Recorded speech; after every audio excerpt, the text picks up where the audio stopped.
అందరికీ నమస్కారం. నీ సహజ స్థితిలో ఉండు భగవాన్ శ్రీ రమణ మహర్షి బోధనలు పుస్తక పఠనం 58వ రోజుకి స్వాగతం. పుస్తకంలోని 6వ భాగం సిద్ధాంతంలో 2వ అంశం పునర్జన్మ తర్వాతి భాగం విందాం. భగవాన్, ఎల్లప్పుడూ ఉండే వ్యక్తిగత ఆత్మ అంటూ ఏమీ లేదు అని బౌద్ధుల అభిప్రాయం. ఇది సరైనదేనా? పునర్జన్మను ఎత్తుతూ ఉండే అహంకారం ఒకటి ఉందన్న హిందువుల దృక్పథంతో దీనికి పొత్తు కుదురుతుందా? హిందువుల దృష్టిలో లాగా ఆత్మ పునర్జన్మను ఎత్తుతూ ఉంటుందా, లేక అది కేవలం సంస్కారాల సమ్మేళనమేనా స్వామి? ఆత్మ అవిచ్ఛిన్నంగా ఉంటుంది.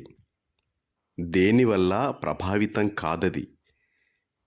పునర్జన్మలనెత్తుతూ ఉండే అహంకారం అంతకన్నా కింది తలమైన ఆలోచనకి చెందినది. ఆత్మసాక్షాత్కారం వల్ల దానిని అధిగమించవచ్చు. పునర్జన్మలు ఒక కృత్రిమ కొమ్మలకి చెందినవి. అందువల్ల బౌద్ధులు వాటిని నిరాకరిస్తారు. ప్రస్తుతపు అజ్ఞానావస్థకి కారణం చైతన్యాన్ని జడమైన దేహంతో ఏకం చేయటం. స్వామి, మనం చేసే పనుల వల్ల స్వర్గానికి వెళ్ళమా అండి? మన ప్రస్తుతపు ఉనికి ఎంత వాస్తవమో అది అంతే. అయినా మనం ఆత్మవిచారం చేసి ఆత్మ ఏమిటో గ్రహిస్తే స్వర్గం గురించి ఆలోచించవలసిన పని ఏమిటి? స్వామి, పునర్జన్మ లేకుండా నేను చేసుకోవద్దా అండి? తప్పకుండాను.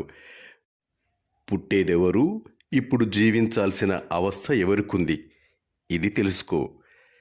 నీవు గాఢ నిద్రలో ఉన్నప్పుడు ఇప్పటి జన్మ గురించి కానీ పునర్జన్మ గురించి కానీ చింతిస్తావా? అందువల్ల ఈ సమస్య ఎక్కడి నుంచి ఉదయిస్తుందో కనుక్కో. పరిష్కారం కూడా అక్కడే దొరుకుతుంది. జన్మే లేదు, ప్రస్తుత దురవస్థ లేదు, అసంతుష్టి లేదు అని గ్రహిస్తావు. ఉన్నదల్లా ఆత్మే, ఆనందమే. ఇప్పుడు కూడా మనకి పునర్జన్మ లేదు. ఇంకా దాని గురించి వ్యాకులత ఎందుకు? పునర్జన్మ లేదా స్వామి? అసలు జన్మ అంటే ఏమిటో తెలుసా నీకు? ఓ, తెలియకేం? ఇప్పుడు ఉన్నట్టు తెలుసు.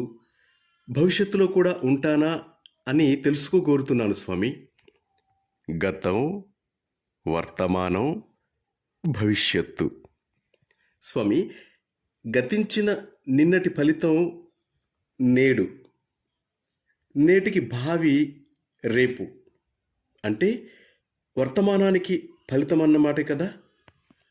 గతము లేదు, భవిష్యత్తు లేదు. ఉన్నదల్లా వర్తమానమే. అనుభవిస్తున్నప్పుడు నిన్న నీకు వర్తమానం. అట్లాగే అనుభవిస్తున్నప్పుడు రేపు నీకు వర్తమానం అవుతుంది. అంటే అనుభవం ఎప్పుడూ వర్తమానంలోనే జరుగుతుంది. అనుభవానికి వెలుపల ఏమీ లేదు. అంటే భూత భవిష్యత్తులు కేవలం కల్పితమేనా స్వామి? అవును, వర్తమానం కూడా కల్పనే. కాలాన్ని మనస్సు కల్పిస్తుంది. అంతరిక్షం కూడా మానసిక కల్పనే. అందువల్ల కాలంలో, అంతరిక్షంలో సంభవించే జన్మ, పునర్జన్మ కేవలం కల్పనే. స్వామి, జీవించాలి అనే తృష్ణకి, పునర్జన్మ తృష్ణకి కారణం ఏమిటండి? అసలైన పునర్జన్మ అంటే అహంకారాన్ని దాటి ఆత్మలోకి వెళ్ళటం. క్రీస్తుని శిలువనెక్కించటం యొక్క అంతరార్థం ఇదే. దేహం గురించిన ధ్యాస పోవాలంటే తన మూలమైన ఆత్మలో విలీనమవ్వాలి. అప్పటి వరకు దేహంతో తాదాత్మ్యం ఉంటూనే ఉంటుంది. ఈ దేహం కాకపోతే మరొక దేహం దొరుకుతుంది. పైకి విసిరిన రాయి నేలపై తన మూలస్థానంపై పడి విశ్రమించే వరకు కదులుతూనే ఉంటుంది. తలనొప్పికి పూర్వం ఉన్న స్థితి వచ్చే వరకు తలనొప్పి ఉంటూనే ఉంటుంది కదా? జీవితం అంటే తృష్ణ. జీవిత లక్షణం అదే, సత్. చైతన్యానికి విధ్వంసమంటూ లేదు. కానీ నశించిపోయే సాధనమైన దేహంతో తాదాత్మ్యం తప్పుగా చెందటం వల్ల తనకి కూడా విధ్వంసం ఉంది అని తప్పుగా భయపడుతుంది చైతన్యం. దానివల్లనే జన్మ తరువాత జన్మ సంభవిస్తాయి. ఈ దేహాలు ఎంతకాలం ఉన్నా చివరికి ఆత్మకి వశమై అంతమవుతాయి. నిత్యంగా ఉండేది ఆత్మ ఒక్కటే. అంతే స్వామి. వాయిస్ ఆఫ్ సైలెన్స్ అన్న తన పుస్తకంలో హెచ్పి బ్లావట్స్కీ నీవు జీవించాలంటే జీవితాన్ని త్యజించు అన్నారండి. నువ్వు త్యజించాల్సింది తప్పు తాదాత్మ్యాన్ని. ఆత్మ లేకుండా దేహం ఉండలేదు, కానీ దేహం లేకుండా ఆత్మ ఉండగలదు. నిజానికి ఎప్పుడూ దేహం లేకుండానే ఉంటుంది. భగవాన్, మనిషి జంతువుగా కూడా మళ్ళీ పుట్టవచ్చునని నా స్నేహితురాలు ఒక ఆమె విన్నది. ఇది థియోసఫీ సిద్ధాంతాలకి పూర్తిగా విరుద్ధం. మరి ఈ సందేహం తీరుస్తారండి? ఆ జన్మనెత్తిన దానినే ఆ ప్రశ్నని అడగమను. అసలు పుట్టినదెవరు? పుట్టటం, చావటం ఉన్నాయా? ఇది కనుక్కో. పుట్టుక అహంకారానికి సంబంధించింది. అహంకారం మనస్సు యొక్క భ్రమ. మనిషి నీచ జంతువుగా మళ్ళీ పుట్టటం సంభవమేనా స్వామి? సంభవమే. జడభరతుడే దానికి నిదర్శనం. ఒక రాజయోగి జింకగా జన్మించిన కథ అది. జంతుదేహాన్ని దాల్చిన మనిషికి ఆధ్యాత్మిక ప్రగతి సాధ్యమేనా అండి? అసాధ్యం కాదు, కానీ చాలా అరుదు. మానవ జన్మమే పరమోత్కృష్టం కానక్కర్లేదు. మానవుడైతేనే గాని సాక్షాత్కారం లభించదని లేదు. జంతువులకి కూడా సాక్షాత్కారం కలగవచ్చు. భగవాన్, థియోసఫీ ప్రకారం మనిషి చనిపోయిన తర్వాత మళ్ళీ పుట్టడానికి 50 నుంచి 10,000 సంవత్సరాల వరకు పట్టవచ్చు. ఎందుచేతనండి? కొలమానంలో ఒక తలంలోని చైతన్యానికి మరొక తలంలోని చైతన్యానికి సంబంధం ఏమీ లేదు. అటువంటి కొలతలన్నీ కేవలం ఊహలే. కొందరు ఎక్కువ కాలం తరువాతనే మళ్ళీ పుడతారు, నిజమే. కానీ ఒక్కటి గుర్తుంచుకోవాలి, ఈ రాకపోకలు చేసేది వ్యక్తి, ఆత్మ కాదు. వ్యక్తి యొక్క ఆలోచనాపరమైన మనస్సే అట్లా అనిపించేటట్టు చేస్తుంది. ఏ తలంలో పనిచేస్తుంటే ఆ తలంలోనే మనస్సు తనకొక దేహాన్ని కల్పించుకుంటుంది. భౌతిక ప్రపంచంలో భౌతిక దేహాన్ని, స్వప్నలోకంలో స్వాప్నికమైన దేహాన్ని. ఈ దేహం కలలో వర్షం కురిస్తే తడుస్తుంది, కలలో రోగం వస్తే మంచాన పడుతుంది. భౌతిక దేహం చనిపోగానే మనస్సు కాసేపు ఏమీ చేయదు. కలలేని గాఢ నిద్రలో దానికి లోకము ఉండదు, దేహము ఉండదు. అట్లాగేనన్నమాట. కానీ కొంతసేపు ఇంకొక తలంలో ఇంకొక దేహంలో వ్యవహరిస్తుంది. దీనినే సూక్ష్మ శరీరం అంటారు. ఆ తరువాత మరొక దేహాన్ని దాలుస్తుంది. అదే పునర్జన్మ అంటే. ఆత్మసాక్షాత్కారం పొందిన జ్ఞాని యొక్క మనస్సు అప్పటికే ధ్వంసమైపోయి ఉండటం వల్ల, చనిపోవటం వల్ల ఏమీ కాడు. జ్ఞాని యొక్క మనస్సు లేదు, అది రాలిపోయింది. మళ్ళీ పుట్టటం, చనిపోవటం అంటూ ఏమీ కల్పించలేదు అతని మనస్సు. ఈ భ్రమల గొలుసు అతనికి తెగిపోయింది.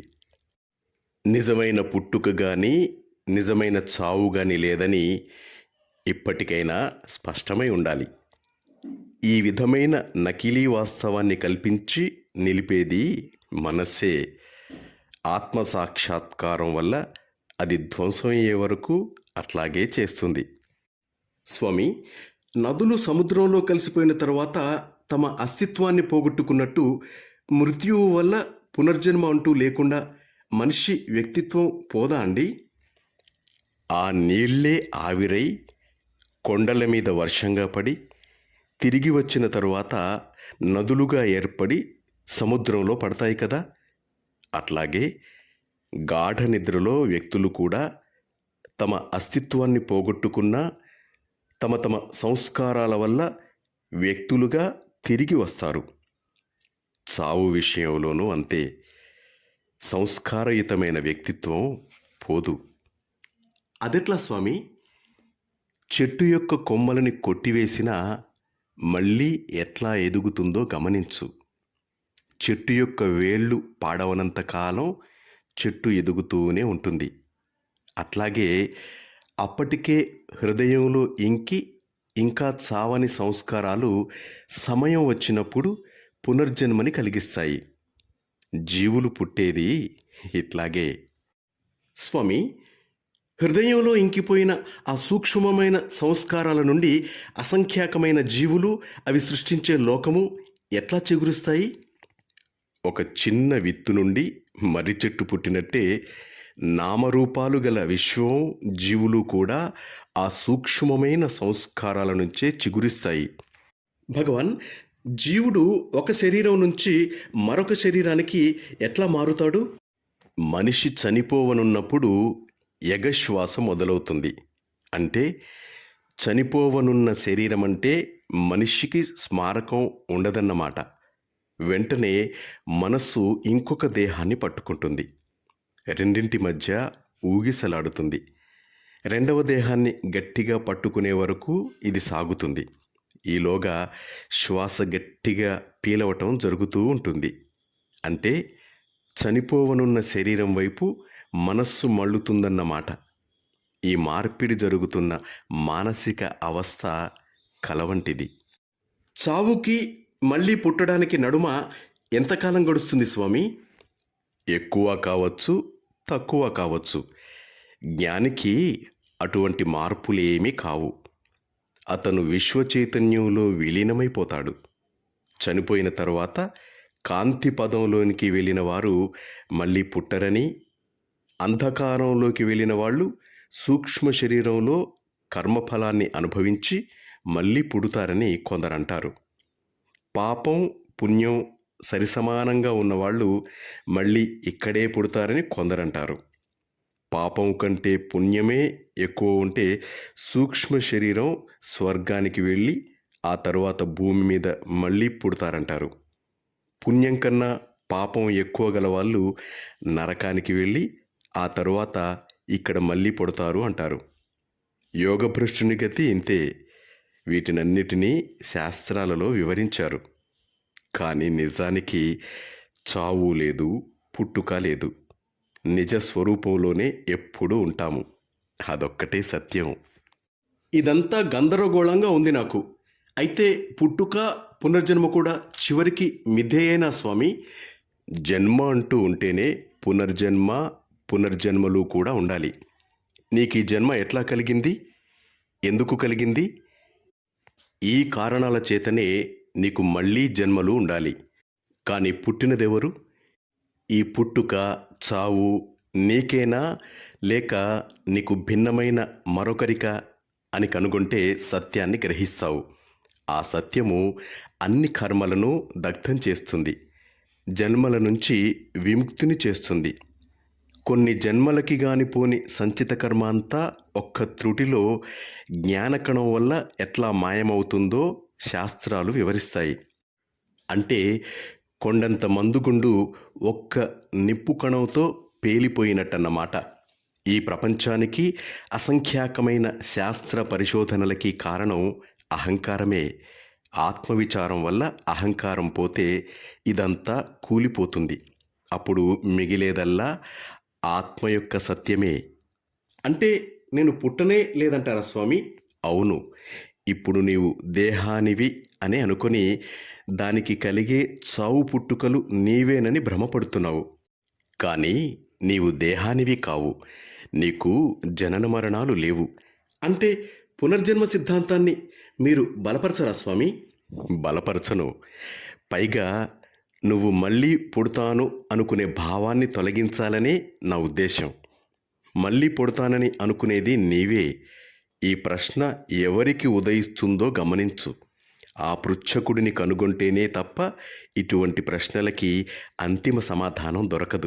మాస్టర్స్, పుస్తకంలోని తర్వాతి అంశం భగవంతుడు గురించి రేపు విందాం. అంతవరకు సెలవు తీసుకుంటూ మీ నవీన్ వరంగల్.